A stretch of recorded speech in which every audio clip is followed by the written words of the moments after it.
रहे हो पीछे आओ ना।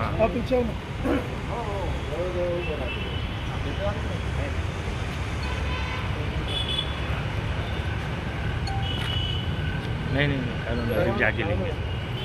उम्मीदवार बोलते ना बोलो सर। देशाचा बाप कोण? देशाचा निर्माता कोण? संविधानाचा निर्माता कोण? आदिवासी संघटनेचा डॉक्टर बाबासाहेब आंबेडकरांचा भारतीय संविधानाचा भारतीय संविधानाचा पीपल्स पार्टी ऑफ इंडियाचा पीपल्स पार्टी ऑफ इंडियाचा स्मरण कर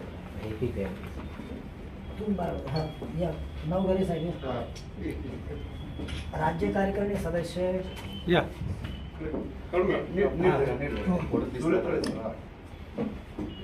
विधानसभेचा उमेदवार आहे। माननीय कलेक्टर महोदय यांना दिनांक 11 डिसेंबर 2024 रोजी मी फेर मतमोजणी आणि व्हीव्हीपॅट चिठ्ठ्यांची मतमोजणी यासाठी निवेदन दिलं होतं। परत आज त्यांना मी स्मरण निवेदन देत आहे स्मरणपत्र देत आहे आणि आजपासून त्यांना 8 दिवसाचा अल्टिमेटम देत आहे। या निवेदनाच्या माध्यमातून या व्हिडिओच्या माध्यमातून माननीय कलेक्टर साहेब आणि निवडणूक आयोग महाराष्ट्र राज्य यांना मी अशी निवेदन देतो की फुलंब्री तालुक्यामध्ये 371 बूथ आहेत आणि हा बूथचं मतदान मोजण्यासाठी एक बूथचं मतदान मोजण्यासाठी 47,200 एवढी प्रचंड फीस आकारलेली आहे आणि एवढं बूथ मोजण्यासाठी 1,75,11,200 रुपये एवढा प्रचंड खर्च येतो। हा प्रचंड खर्च सर्वसामान्य उमेदवार सर्वसामान्य जनता भरू शकत नाही। पण मला हे सांगायचं आहे की निवडणूक जनतेच्या पैशातून जनतेच्या टॅक्सच्या माध्यमातून झालेली आहे।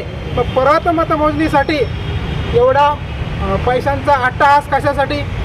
मग सामान्य जनतेचे निवडणूक लढवण्याचा मूलभूत हक्क इथल्या व्यवस्थेनं संपवला आहे का संपवायचा आहे?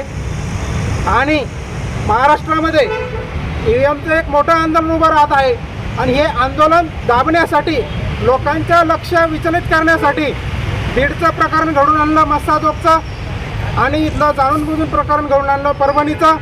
2 युवक इथं मारले गेलेले आहेत।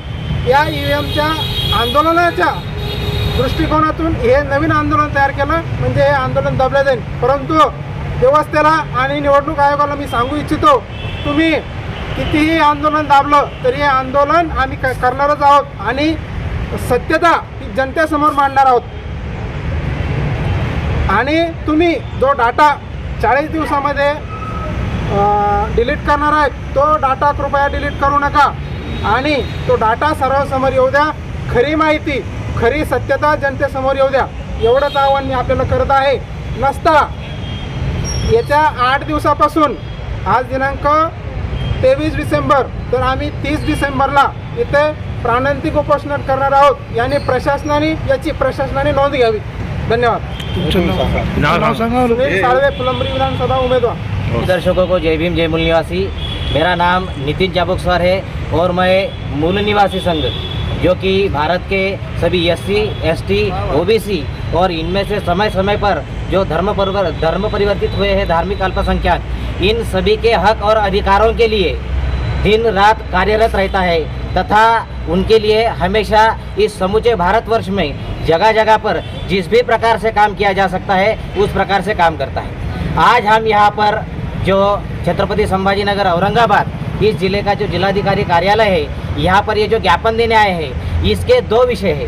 प्रथम विषय है जो परभणी ज़िले में पिछले 11 दिसंबर को जो घटना हुई थी वहाँ पर पुलिस लोगों ने जो भारतीय संविधान की जो प्रतिकृति बनाई गई थी डॉक्टर बाबा साहेब अम्बेडकर इनके पुतले के सामने वहाँ पर एक जो व्यक्ति जिसने जानबूझकर उसको तोड़फोड़ किया उसकी अपमान की और उसके अगेंस्ट में जो संविधान के अनुयायी थे उन्होंने वहाँ पर जो आंदोलन किया था, जो परबंदी बंद पुकारा था, तो ये उनकी नैसर्गिक प्रक्रिया थी। कोई भी यह करेगा, अगर किसी के महापुरुषों को या किसी की जो भावनात्मक जिनकी जुड़ी हुई जो भी चीज़ है उसके साथ में कोई भी छेड़खानी करेगा तो ये एक नैसर्गिक प्रक्रिया है और परवरी बंद पुकारा गया। लेकिन पुलिस जो लोग थे, वहाँ की पुलिस प्रशासन थी, उन्होंने गंभीरतापूर्वक उस मामले को लिया नहीं और इसकी वजह से परभनी में जो भी हालात जो बद से बदतर हुए आप सब लोग जानते हैं। उसके बाद में पुलिस ने जो लोग इसके लिए कारणीभूत थे उन लोगों को पकड़ने के बजाय जो लोग जिनका इस समस्या से कोई संबंध नहीं था उन लोगों को रात बेरात जाकर के, जिसको कॉम्बिंग ऑपरेशन कहा जाता है, उसके तहत उनको पकड़ा, जेल में ले जाकर के उनको जमा किया। महिलाओं को जिनको पकड़ने का अधिकार केवल महिला अधिकारी को ही होता है, वहाँ पर पुरुष अधिकारी गए, उन्होंने महिलाओं के साथ में छेड़छाड़ की। ये मैं फिर से एक बार कहता हूँ कि पुरुष अधिकारियों ने महिला जो वहाँ पे थी उनके साथ में छेड़छाड़ की, उनको अटक की, उनको जो पैरों से उनको मारा, हाथों से मारा, डंडों से मारा, ये उनका बयान भी आया है। और उसमें जो सोमनाथ सूर्यवंशी थे, जो लॉ के जो स्टूडेंट थे, उनका उसमें कोई हाथ नहीं था। वो रिकॉर्डिंग कर रहे थे, जो वत्सला भाई थी वो भी रिकॉर्डिंग कर रहे थे, उनको पकड़ा। सोमनाथ सूर्यवंशी को तो इतना मारा कि उनकी वहाँ पर जान गई है। उसके खिलाफ भी उसमें हमें ऐसा शक है कि 10 तारीख को जो बांग्लादेश के हिंदुओं के अगेंस्ट जो भी अत्याचार वहाँ पर हो रहे हैं उसके खिलाफ जो मोर्चा यहाँ पर निकाले गए, तो वहाँ से इस घटना का कुछ ना कुछ ताल्लुक है।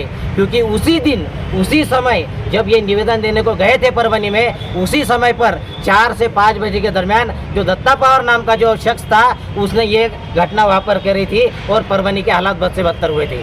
उसके बाद में 17 दिसंबर को जो स्वयं अपने भारत के गृह मंत्री है वो अमित शाह, इन्होंने एक ऐसा स्टेटमेंट दिया है, एक गैर जिम्मेदार उन्होंने स्टेटमेंट दिया है। उन्होंने कहा है, मैं आपको बता देता हूँ, उन्होंने कहा है 4-5 बार उन्होंने कहा कि अंबेडकर अंबेडकर अंबेडकर अंबेडकर, ये फैशन सा हो गया बोले नाम लेना। इसके बजाय अगर भगवान का नाम लेते थे तो आप स्वर्ग प्राप्ति होती थी, मोक्ष आपको मिलता था। अरे भाई, आपको अगर स्वर्ग प्राप्ति और मोक्ष प्राप्ति का इतना ही आपको पड़ी है, वहाँ पर संसद भवन में लोग इस चेष्टा से नहीं जाते हैं कि उन्हें स्वर्ग प्राप्ति चाहिए, वहाँ पर लोग अपने हक अधिकारों के लिए जाते हैं। अगर स्वर्ग प्राप्ति ही करनी थी तो योगी जैसा आदमी, जो साधु आदमी अपने आप को बताता है, वो मठ और मंदिरों को छोड़ करके वो संसद भवन में क्या कर रहा है, ये हमारा सवाल है उनसे। तो इन सब चीज़ों को लेकर के ये जो ज्ञापन आप लोग देख रहे हैं, ये ज्ञापन हम यहाँ के जिलाधिकारी को दे रहे हैं। दूसरी बात, अगर इसके ऊपर तुरंत सरकार कोई कार्यवाही नहीं करती है, प्रशासन कोई कार्यवाही नहीं करता है, तो मूल निवासी संघ की तरफ से हम ये जाहिर करना चाहते हैं, ये बताना चाहते हैं कि सिर्फ औरंगाबाद में नहीं तो समूचे देश भर में इसका जो भी हालात है वो सरकार को देखनी पड़ेंगी। ये हमारे तरफ से इशारा है। जय भीम, जय मूल निवासी, जय भारत, जय संविधान।